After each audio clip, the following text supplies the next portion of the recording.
Well, you have those people that are out there missing. They're alone out there. And then you have those that are taken. And that's what this show's about. To be honest, we need to start caring.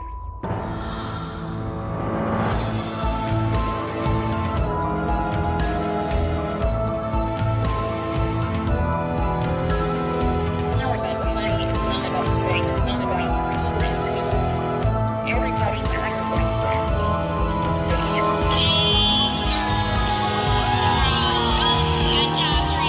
The missing are a huge diversity of people.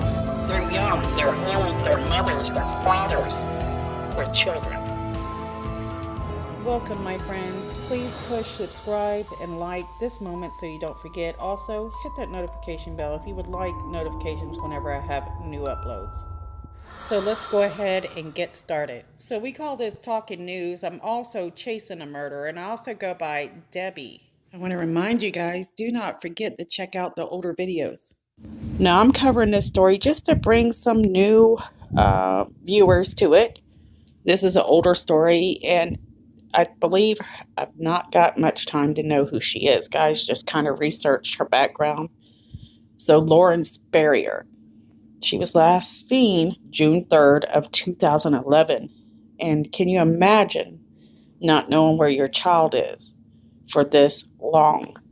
So she was just 20 years old when she went missing. She's missing 8 years. So here's a little background on her. So she was born January 17th of 1991. Lauren disappeared after June 3rd, 2011, following an evening at the bar at Bloomington, Indiana. She was a student at the Indiana University, and her disappearance ended up gaining a decent amount of press coverage. But her family are the ones that actually kept pushing her light out and trying to keep her story alive. They actually have a website and stuff like that. If I can remember, I'll try to post that in the description. So she was born January 17th, 1991, and that was in Scarsdale, New York. And what they're having for the actual disappearance date is June 3rd, so 2011. I have a few conflicting statements about that. And let's see here. So she was the daughter of Charlene and Robert Spierer. Her father was an accountant, and she grew up in Scarsdale, New York. So this is in the lower Manchester County, according to what I have here. And she also graduated from Edgemont High School in 2009. Then she enrolled in the Indiana University, where she was studying textiles merchandising. Interestingly, Spierer was active in the Jewish community at the IU and had spent the previous spring break planting trees in Israel on behalf of the Jewish National Fund. And according to this, Spierer met her boyfriend, Jesse Wolf, and her friend, Jay Rosenbaum, years earlier at Camp Towanda, which is a summer camp in the mountain town of Pennsylvania.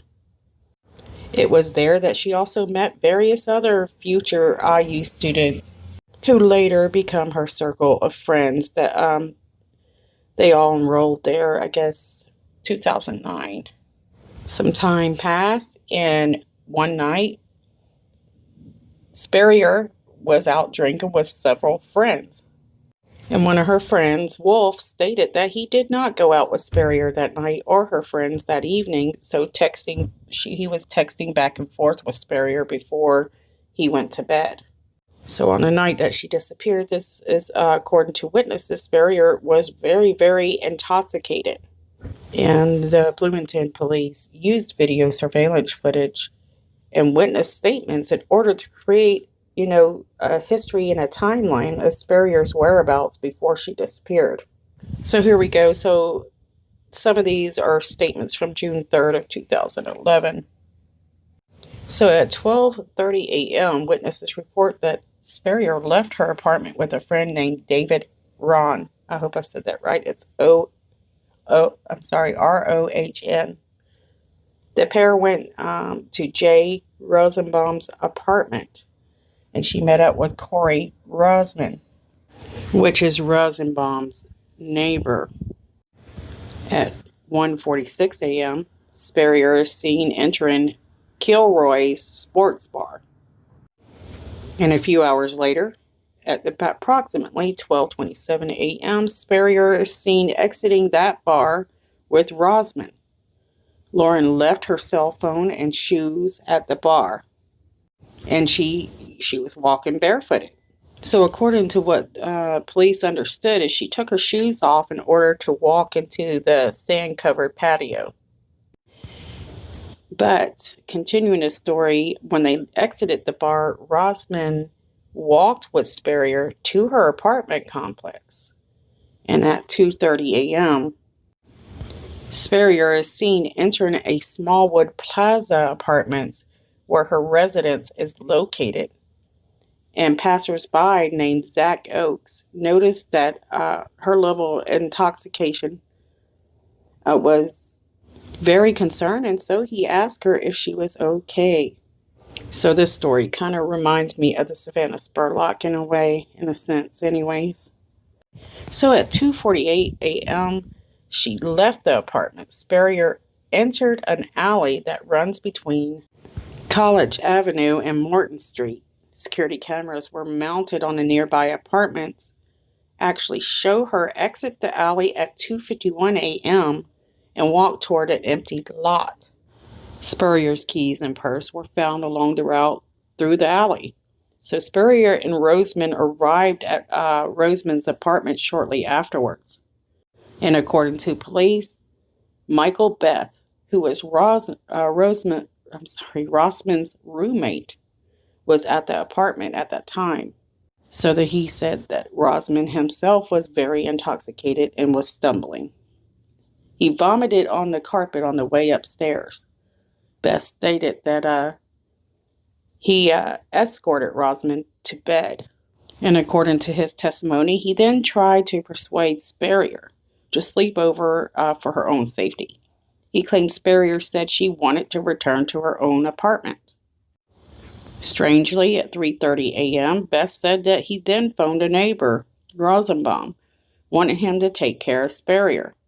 Beth said that Spierer was attempting to get Beth to drink with her in her own apartment. She eventually went to Rosenbaum's apartment, where he observed a bruise under her eye. According to him, she had sustained this bruise in a fall earlier that evening. And Spierer had told him that she didn't know how she got that bruise. Okay, guys, so there's 2 calls that were placed from the Rosenbaum's phone shortly before she is reported to have left. Rosenbaum said Spierer placed both calls, one to Ron and the other one to another friend.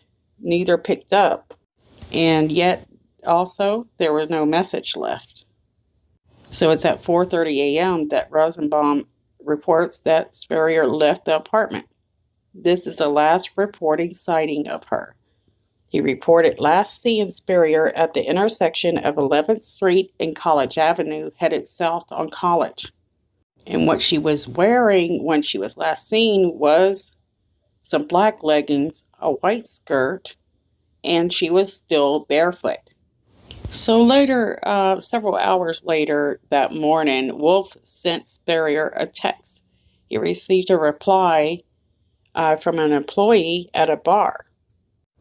And according to this information, Wolf reported Spierer missing,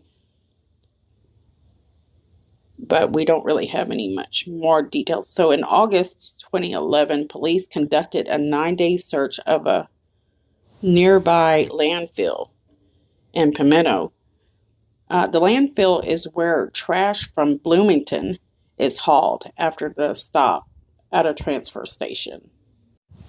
So according to this information, the Bloomington Police Department and the Indiana University Police Department and the FBI took part in the search.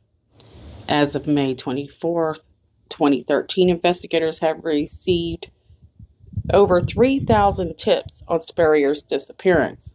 Then on January 28th of 2016, the FBI conducted a raid of a home in Martinsville, and that's approximately 20 miles north of Bloomington. And this raid was conducted to a man suspected of exposing himself to numerous women in the past. The FBI and other police agencies converged on the home with the Bloomington police, confirming that they were involved in the search.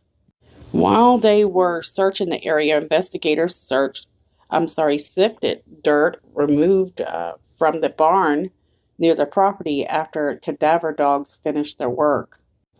The searchers would not discuss whether anything significant was found, but investigators towed a white truck from the property, and the truck may have been connected to a man who was 35 years old, Justin Wagers. According to this report, this Justin guy lived with his mother and stepfather until his last arrest.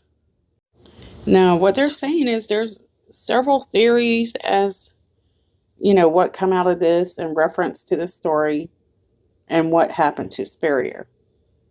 According to her parents, they believe that their daughter is no longer here and believe that, she's dead. Based on her level of intoxication, they also felt that she may have been drugged while at the bar.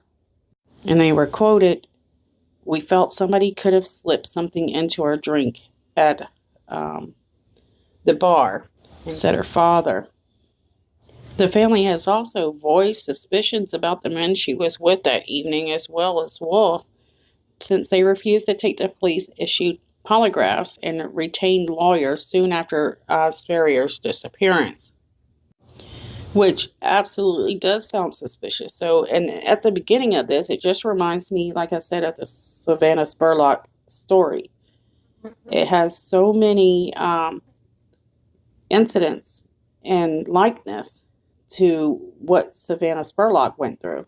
And the fact that they did find vomit might also be a sign that he had high anxiety, not only, high intoxication. So it could be a guilty vomit is what I would call it.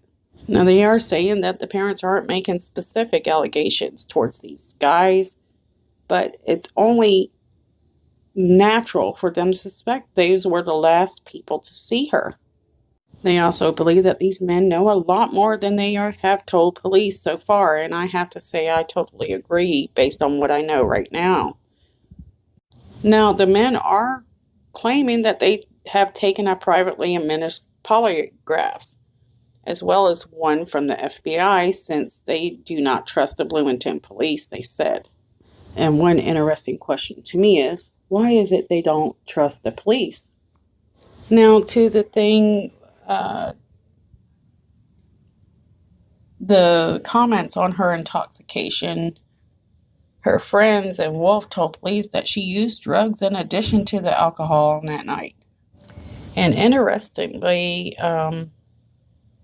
Wolf's mother had a say-so in this too, alleging that Spierer was asked to leave the summer camp where she met her son and Rosenbaum years earlier.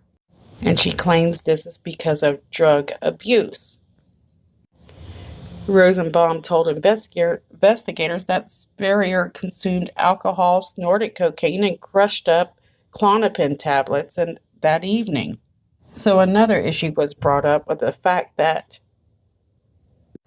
Wolf's mother alleged that Spierer was asked to leave the summer camp where she met her son and Rosenbaum years earlier because of drug use.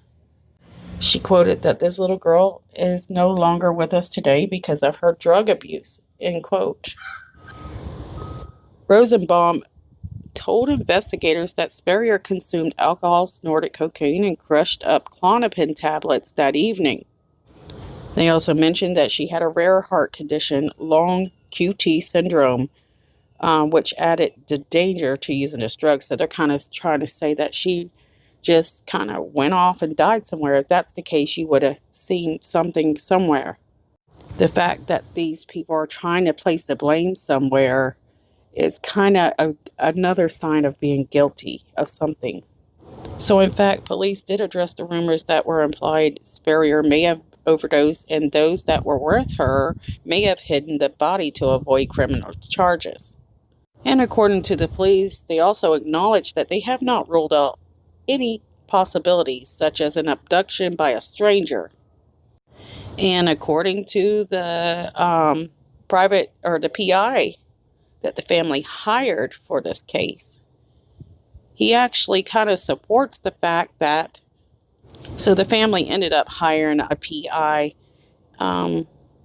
that says that the fatal drug overdose could be enough motive to hide her body.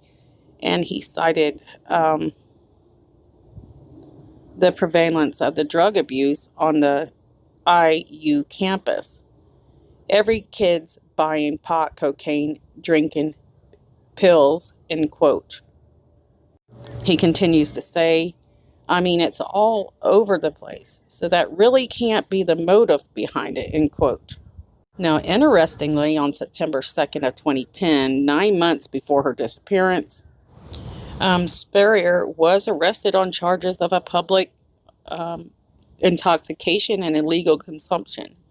So after her disappearance, police found a small amount of cocaine in her room. So that's a lot of stuff they're mixing. And with the fact that she didn't want to go to sleep makes sense that most likely she was taking cocaine most likely that night. So I haven't ever heard this story, but they're saying that, a lot of true crimes have covered this story, and they probably maybe have more details than I do. But I just wanted to kind of rekindle this story, get it out there again, and maybe somebody seen something or might have known something that night. The sad part about it is knowing that these college kids are hitting these drugs so hard when we raised them to know better. I mean, cocaine, are we going to treat it as, oh, that's just something you do every now and then? But truly, it's an epidemic in this nation where children and young adults are it's one of the things they're turning to without any fear. And the problem is once they do it, a lot of them are not going to turn it away. It ends up being the thing that takes and destroys their life, that they're going to college to try to, do something better. So it's kind of like it cancels out all the determination and the goals that they're setting for their future. But again, like I mentioned, it just seems to me that these guys do know more than they're saying. And whether or not they had anything to do with it, well, I guess hopefully one day we'll find out. Sadly, there's far too many of these sad stories out there. And it's really disappointing to, again, I have to say it, that our young adults are turning to such the dark side. And I know I do have a few stories in my video list there that you can check out. Savannah Spurlock's one of them. There was another girl that's similar to the story you can check out as well. I just can't remember her name. I only covered her story twice. And usually if I find answers, I usually move on. I wish I could remember that girl's name, but she was at a bar one night. She left with a guy, and it's they said it ended up she was being forced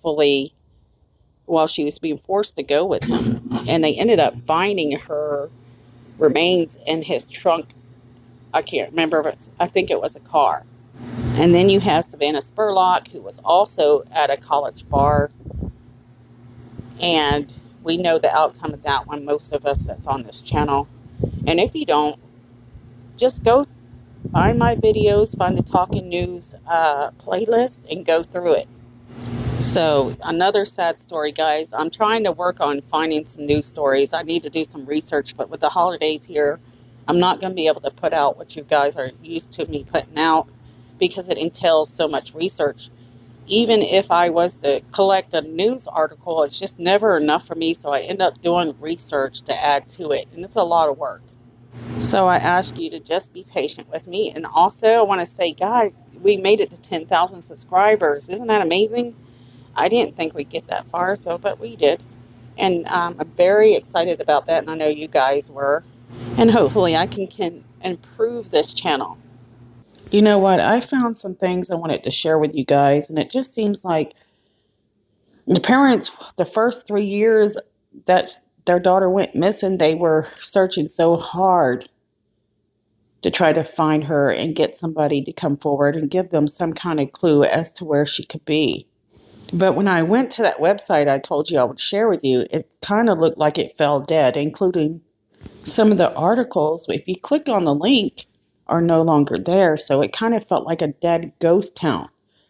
So I'm glad that we were able to choose this story and get it out there. Maybe it will give the mother some hope that she's not forgotten.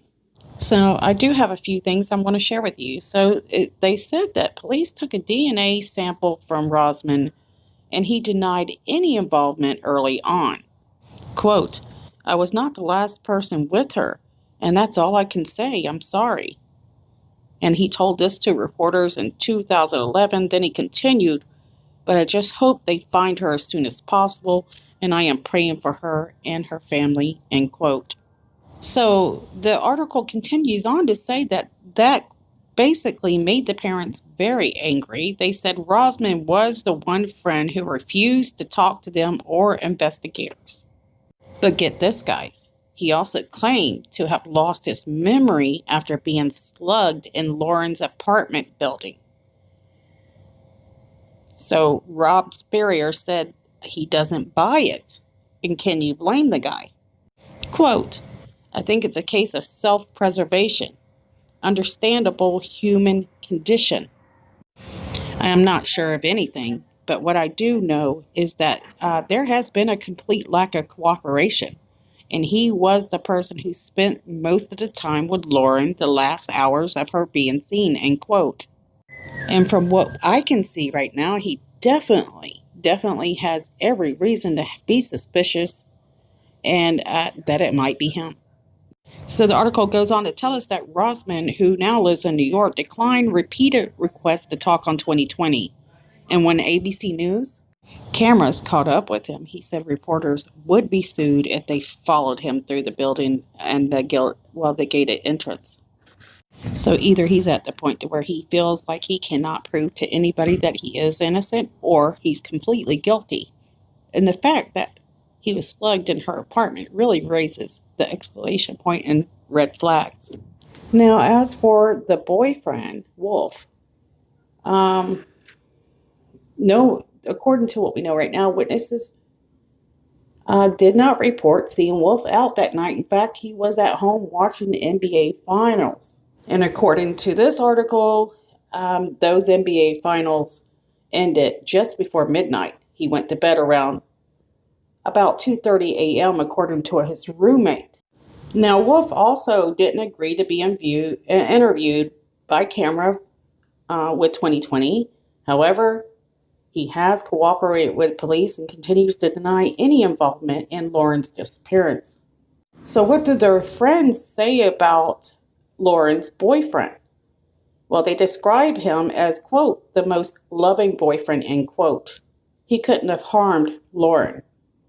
So Garrett said that while he was not suggesting Wolf did anything, Garrett's not comfortable with the fact that he actually knows what he was doing early in the morning hours of June 3rd. So all these guys kind of have amnesia going on, don't they? What I want to know is, what is this connection with these men? These three men especially. Is there something that connects those three men that might have give them a reason to get rid of her? Did she walk away from them like they said? And the fact that there was sort of an altercation kind of raised flags, and it makes you wonder, was there drugs involved and they were scared? Was there perhaps an accident? We don't know. And so these so many questions in this case, because they really don't have anything other than surveillance cameras saying who she was last with. And I feel like there's more to it than what they're saying. And this article kind of shows that. And let's read it together. But what Lauren's parents only later came to learn from investigators is that Bloomington, like many college towns, has a dark side. Some students described rampant alcohol abuse and thriving drug scene, of which Lauren was allegedly part.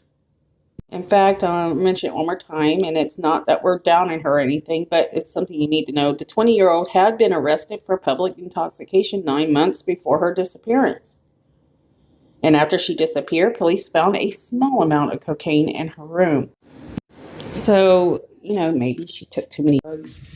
They panicked. Maybe she overdosed and they were kind of babysitting her. Altercations happened. Maybe something bad happened. They were scared to call the police. Something that night went wrong. And of course, this is speculation, but that's what you do. You're wondering what's happening here. And it's been so many years now that you're wondering, is this going to continue to be a cold case? Okay, but still, she was last seen alive approximately 4:30 a.m. on the Bloomington Street corner, so shortly after leaving her friend's off-campus apartment. And this is where it leads you into the other theories or speculations of what could have happened to her if it wasn't anything to do with these guys. But before I do, I want to cover this real quick. So Lauren and Rosamond, the friend, when they left the bar, Kelroy's, and walked out about a block away from her off-campus apartment in a complex called Smallwood Plaza, Garrett said that when they got to the 5th floor of the building where Lauren's apartment is, they ran into 4 male students in a hallway. Apparently, they didn't like the way Rosamond was handling Lauren, and Rosamond supposedly says something smart to him, and the guy decides to deck him. So according to this, Garrett says that Rosamond goes down. Okay, so Lauren and Rosamond quickly left, is what this article says. By around 3 a.m., the two have made their way to Rosamond's apartment a few blocks away. Surveillance cameras in the alley on the way show Lauren stumbling, and then at some point, Rosamond tosses Lauren over his shoulder in a fireman's carry. So once they're at I'm sorry, I don't think I'm even saying this right. Rosamond's apartment. Rosamond got sick, then went to bed, according to his old roommate. And his roommate then took Lauren next door to an apartment of another friend, Jason Rosenbaum. Quote, Jay sees the bad shape Lauren is in and says, Lauren, lay down on the couch, go to sleep, go home in the morning. And she wouldn't do it, Garrett said. She says, I want to keep going. I want to go. So Jay walks her to the door and he sees her walk up 11th Street. So as far as they know, he's the last person that they were aware of who's seen her alive. And so the next night, Charlene and Rob Spierer were sitting down for a normal Friday night dinner when they got a phone call that shattered their world. So the phone rang and Robbie told them that Charlene was missing. Her mom said that was really heart-stopping. So the story took national news, and her mother quoted, my first thing is to say to the person that has Lauren or has harmed Lauren, shame on you. Shame on you. So police did pull more surveillance camera and they located this white truck. And they believe there's a possibility that this truck could have been out there looking for people like Lauren. And according to them, all it would take is 10 seconds if you could get her to talk into the car to where they could take her wherever. But the PI discovered that an ex-convict, James McClish, was released from prison for assaulting his ex-wife at the time and drove a similar white truck. He was living in a halfway house about 10 minutes from where Lauren disappeared. And what Garrett said was women from McClish's past reached out and said, quote, you need to check him out. He was there. He made comments like, quote, you know what happened to her, referring to Lauren, the same thing could happen to you, end quote. So these women were definitely alleging that McClish had something to do with the fact that she was missing and possibly even took her life. He was actually asked questions about Lauren by polygraph. And the thing is he answered calmly and clearly, and he had nothing to do with Lauren's disappearance. They seemed to think that he appeared to be telling the truth. He said, quote, "I wish you guys the best of luck. I do," end quote. He said after the test was over. So was he just using that as a way to threaten and control the other girls? That's a possibility. However, they did have a third idea. That theory is this: so a strange man from a biker gang roaming the streets of Indiana is a notorious motorcycle gang called the Sons of Silence. A documentary about them on the History Channel described them as a brutal and kind of like a new mafia. And apparently, the alleged link to Spierer case actually came from tips from a former member of the group, Robert Strange, who goes by the name of Bodine. But they're saying that Strange does not have a criminal record, but he's well known to authorities. In fact, he's got a reputation of being what they call an enforcer, Garrett said. In other words, if you have a problem in your gang, you come to him and he'll handle it. So the one thing I would have to ask with this guy, since he has run-ins with authority, but he doesn't have a criminal background, what you're going to hear next. Is this just a bluff and a way to make people believe that you are something you're not? So, according to Garrett, he said he obtained an online message in which one of Strange's relatives claimed that Strange shot Lauren in disputes over drugs and money and then buried her on his property. Quote, "It's very good fertilizer." Quote, "It's very good fertilizer," end quote, the message reads. Now, I guess 2020 actually tried to go and talk to him, and he yelled out from his door, quote, "No, I didn't shoot her," from the doorway of his home. And according to them, he handheld, I'm sorry, guys, up obscure face and said, "I had nothing to do with it. I don't even know the broad. I told you that. There ain't nobody here, and I ain't never seen the broad, never been around her," end quote.